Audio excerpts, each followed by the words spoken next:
El Señor esté con vosotros. Lectura del Santo Evangelio según San Mateo.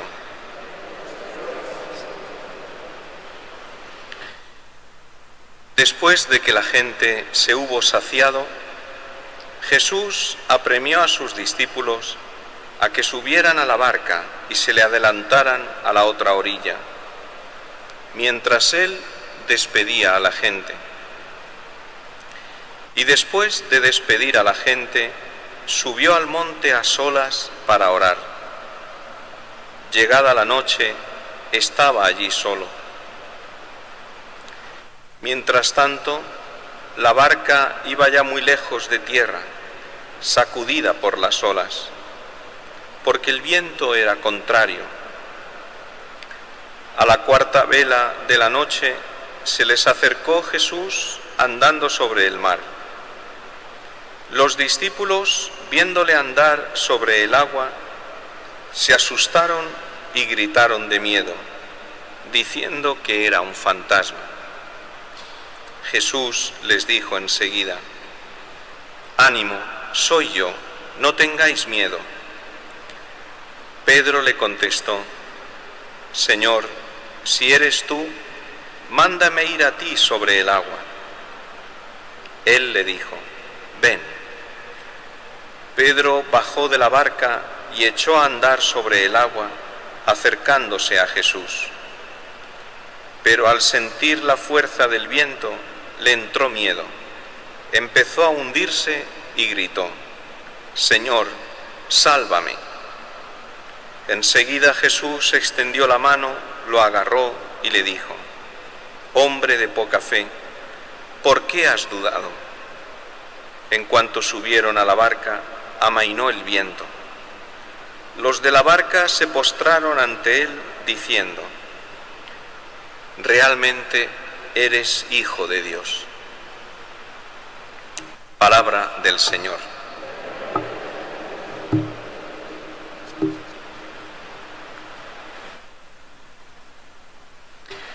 El Evangelio de este domingo es la continuación del Evangelio de la multiplicación de los panes y de los peces que se pronunció la semana pasada. Es algo extraordinario. Este Evangelio tiene una importancia grande. En él vemos de una manera descrita con signos todo el misterio de la vida y de la misión de nuestro Señor Jesucristo. Hay un detalle que llama la atención, que resulta un poco extraño. Cuando ya se hacía tarde, después de la multiplicación, de haber saciado a aquella multitud de gente, Jesús manda a sus discípulos que suban a la barca y se dirijan ellos solos a la otra orilla, mientras él despedía a la gente y subía a la montaña él solo a orar. ¿Por qué despidió a los discípulos? ¿Por qué no les permitió subir a la montaña con él a orar? En otras ocasiones sí que lo hizo. Hace poco celebrábamos la fiesta de la Transfiguración y ahí vimos cómo Jesús escogió a 3 de sus discípulos y se los llevó a lo alto de la montaña mientras oraba y se transfiguró delante de ellos. Y más adelante también a esos mismos 3 los cogió para que le acompañaran en su oración en el huerto de los olivos.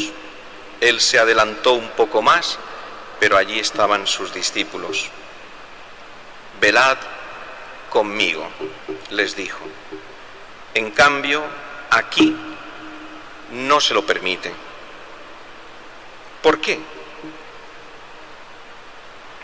Dice el Evangelio que era de noche.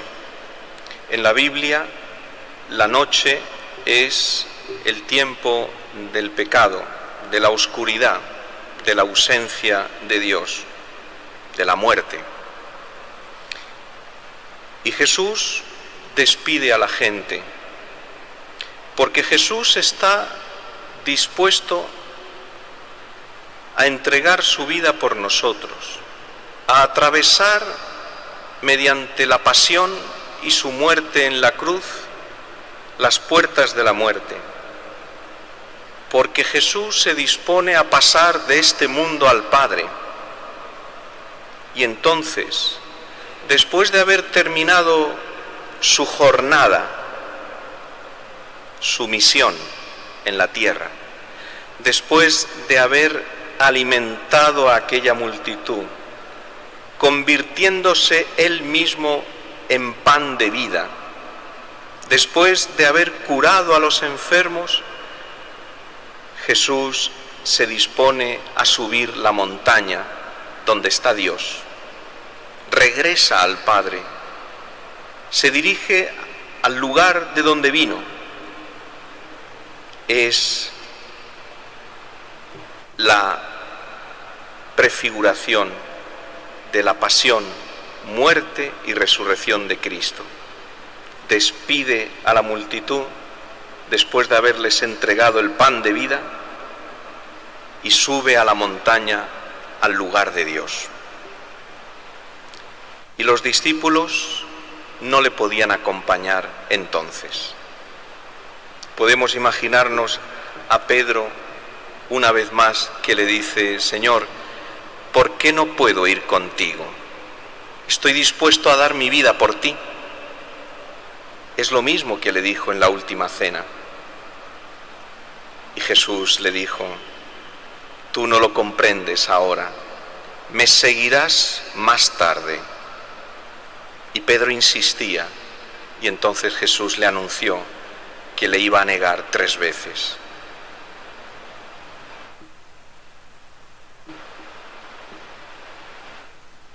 Ahora los discípulos suben solos a la barca y se dirigen hacia la otra orilla, que en la Biblia, cada vez que se habla de la otra orilla, se refiere a la orilla oriental, es decir, donde están los paganos. Porque los discípulos, una vez que Jesucristo ha subido a los cielos, ahora ellos tienen que llevar a todo el mundo el nombre de Cristo, el amor de Cristo, la misión de Cristo. Tienen que continuarlo, tienen que dirigirse a esas tierras donde todavía no han oído hablar de Cristo, o incluso aquellas tierras y aquellos corazones que han oído hablar de Cristo y ya no lo recuerdan, y se han olvidado de la hermosura de Cristo. Y esa travesía es difícil y peligrosa.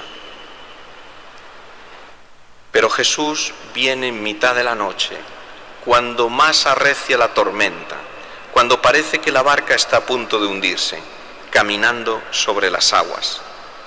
¿Qué significa este caminar de Cristo sobre las aguas del mar? En la Biblia, el mar es el reino de la muerte. Por eso atravesar el mar y salir de él es pasar de la muerte a la vida, como el pueblo de Israel atravesó el Mar Rojo, de la muerte a la vida. Por eso el bautismo nos hace atravesar a nosotros de la muerte a la vida en Cristo, a través de ese sumergirnos en el agua. Jesús está por encima del agua, camina sobre las aguas, porque Jesús ha resucitado, porque Él ya no está sujeto al poder de la muerte, porque Él ha vencido a la muerte con la entrega de su vida en la cruz. Y por eso se dirige a sus discípulos que luchan con la muerte y con el pecado en medio del mar, caminando sobre las aguas. Y Pedro, impetuoso como es él siempre: Señor, si eres tú, haz que camine hacia ti. Y Jesús lo llama: ven. Tenemos que ir a Cristo. Nos llama. Y tenemos que ir a Cristo también caminando sobre las aguas. Y eso significa que tenemos que ir a Cristo de la misma manera que Él ha venido a nosotros. Es decir, mediante la entrega de su vida por nosotros. Ese darse completamente y totalmente por amor a nosotros. Eso es el caminar sobre las aguas. Caminar como Cristo, entregándose como Él se entregó por nosotros. Pero para eso hay que fijar la mirada en Cristo. En el momento en el que Pedro dejó de mirar a Jesús, empezó a dudar y empezó a hundirse. Cuando el discípulo empieza a dudar de si la decisión que tomó de entregarse a Cristo tal vez no es la decisión más acertada, o tal vez la decisión de entregarse a Cristo no tiene por qué ser necesariamente tan exigente, tan radical, tan total. No hay que ser tan fanático, se dice hoy en día, cuando uno quiere llevar una vida cristiana seria y consecuente. No seas tan exagerado. Lleva una vida normal. Haz lo que hace todo el mundo. Ese es el problema, que al final se hace lo que hace todo el mundo. Y Cristo está solo.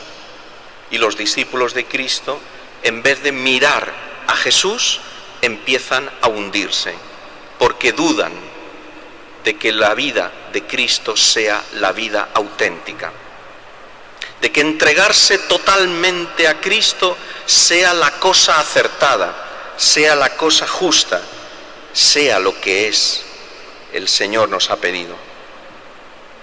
Y por eso entonces Jesús le dice a Pedro: ¿por qué has dudado, hombre de poca fe?